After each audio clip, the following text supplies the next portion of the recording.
Find the exact value of number 1 is cosine of 5 pi over 4. Number 2 is sine of negative 210 degrees. And number 3 is tangent 11 pi over 6.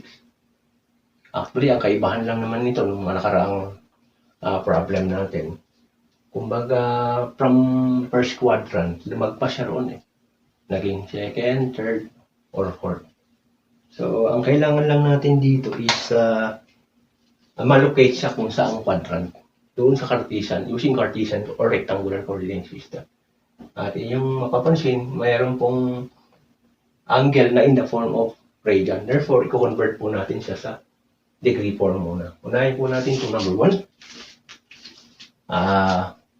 Una is yung solution. Ang 5 pi over 4. Pag convert natin to degree form is 180 over pi. Therefore, ito masisimplify, no? Lalabas, pagka kinumpute natin, 180 times 5 over 4 is 225 degrees. Therefore, ito po ay 225 degrees dun sa degree form. Lalabas, kung ilolocate natin siya, gamit ang Cartesian coordinate system, alam natin to 0, 360 degrees. This is 90 degrees. This is 120 degrees. This is 270 degrees. Lalabas nandito po siya. Ito yung 225 degrees. Ito naman yung 45 degrees. So, ibig sabihin, yung cosine of 5 pi over 4 is also equivalent to cosine of 225 degrees, which is equivalent to cosine of 45 degrees. Kaya nga lang sa first, second, third quadrant hanggang fourth yan eh. Ito naman yung fourth. Cosine 45 degrees in the third quadrant. Alam natin ang cosine of 45 degrees. This is third quadrant. Is equals to 1 over square root of 2. Alam, hindi natin alam yung sign niya. Therefore, i-determine natin muna kung ano yung sign. Okay na yung value eh. Therefore, para ma-determine yung sign, this is negative y. This is negative x.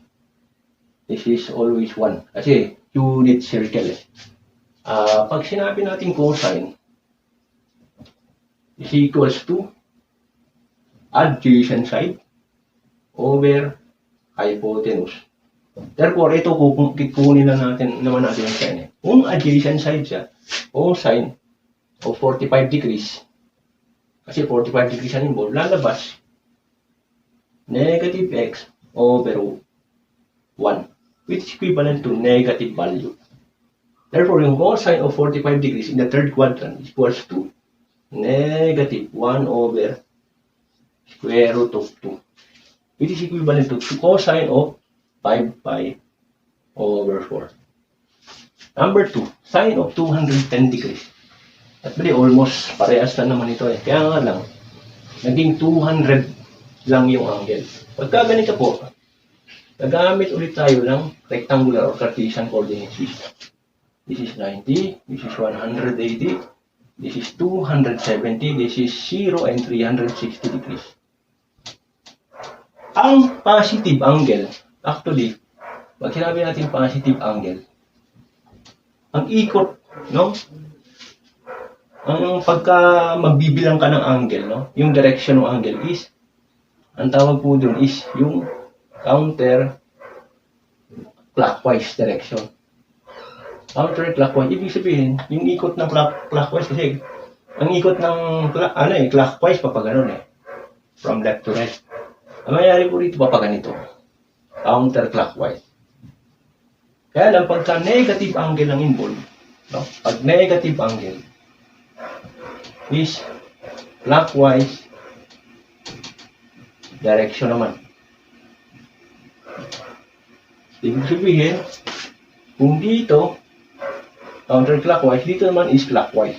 So, bibilang tayo ng 210 degrees. Lalabas ito siya. Okay. negative 200, this is negative 210 degrees. Lalabas, 30 degrees po siya rito. Kasi this is 180 degrees eh.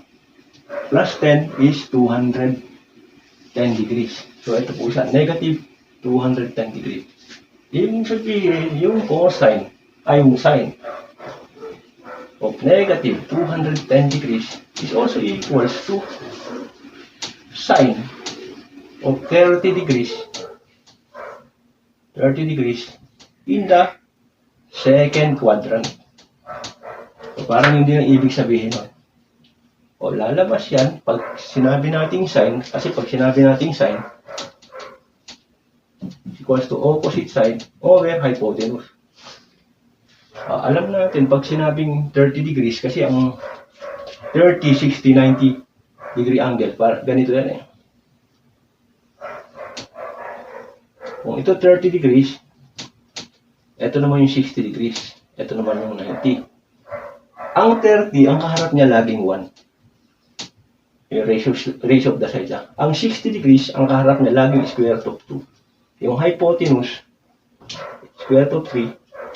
Ang hypotenuse naman ay 2. Therefore, pag sinabi natin sine of 30 degrees, equivalent yan sa opposite side over hypotenuse, which equivalent to 1 over 2. Ngayon, tingnan naman natin yung sine, kung positive o negative. Base dito. Kasi tayo, kung gagawa tayo ng right triangle dito, ito siya. Ito yung 30 degrees. Ito ngayon yung positive y. Ito ngayon yung negative x. Ito ngayon yung 1 kasi unit circle. So, alam na natin yung value. 1 over 2. Ang kailangan lang natin ma-determine yung sine. Therefore, sine of 30 degrees dun sa second quadrant is equals to opposite side, positive y over 1, which is equals to 1/2 positive.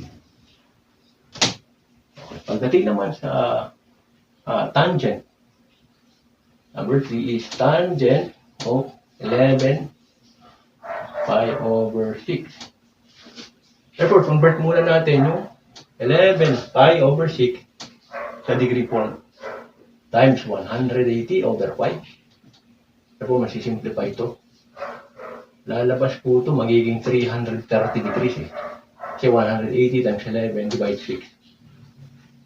Kung ilalocate po natin yung 330 degrees, nandito po siya. Ito po ay 0. Ito naman ay 360. Ito ay 90. Ito ay 180. Ito naman ay 270 degrees. Lalabas dito po siya. This is 330 degrees. At 30 degrees siya. Kasi yung x-axis yun po yung reference line. So kung ito ay didiretso natin, gagawa tayo ng right angle dito.